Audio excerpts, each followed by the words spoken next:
travaille au mortier de chaux à l'ancienne pour refaire mes fenêtres.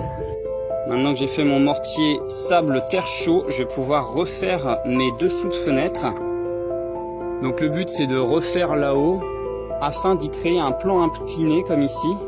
Donc on va travailler ici parce qu'en fait le plan il est incliné vers moi alors qu'il faudrait qu'il soit incliné vers l'extérieur. Ce qui fait que j'ai des infiltrations d'eau quand il pleut beaucoup.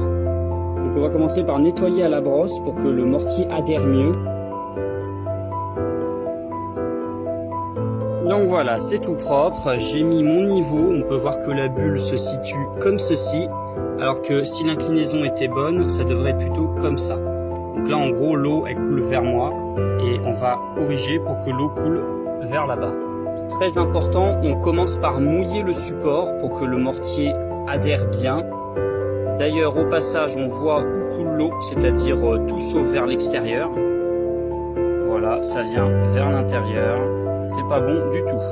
Donc j'étais là-haut tout à l'heure et l'eau en fait elle coule dans cet endroit-là et on voit que c'est complètement pourri. Donc, je vous montrerai ça un peu mieux la prochaine fois. On met la première couche. Maintenant on va recouvrir de cailloux. Donc voilà, les pierres sont mises en place. On remet du mortier. Hop, ça avance tranquille. Ça évolue tranquillement. Et voilà le résultat, on verra demain quand ce sera sec. Bon, finalement ça c'est l'autre fenêtre que je devais faire, mais je vais pas avoir besoin de le faire parce que comme on peut voir, l'inclinaison ici elle est bonne, l'eau ne coule pas vers l'intérieur. Ça avait été bien incliné dès l'époque et ça n'a pas été refait avec du béton dans les années 70, donc c'est nickel.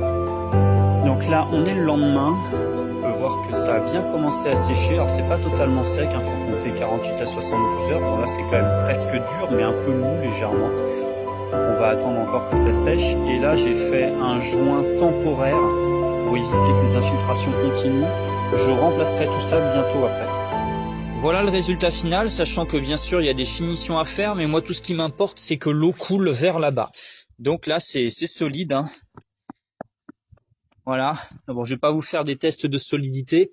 Tout à l'heure j'ai tapé dedans avec un truc, ça a un tout petit peu fait sauter le dessus, mais voilà, dans l'ensemble c'est solide.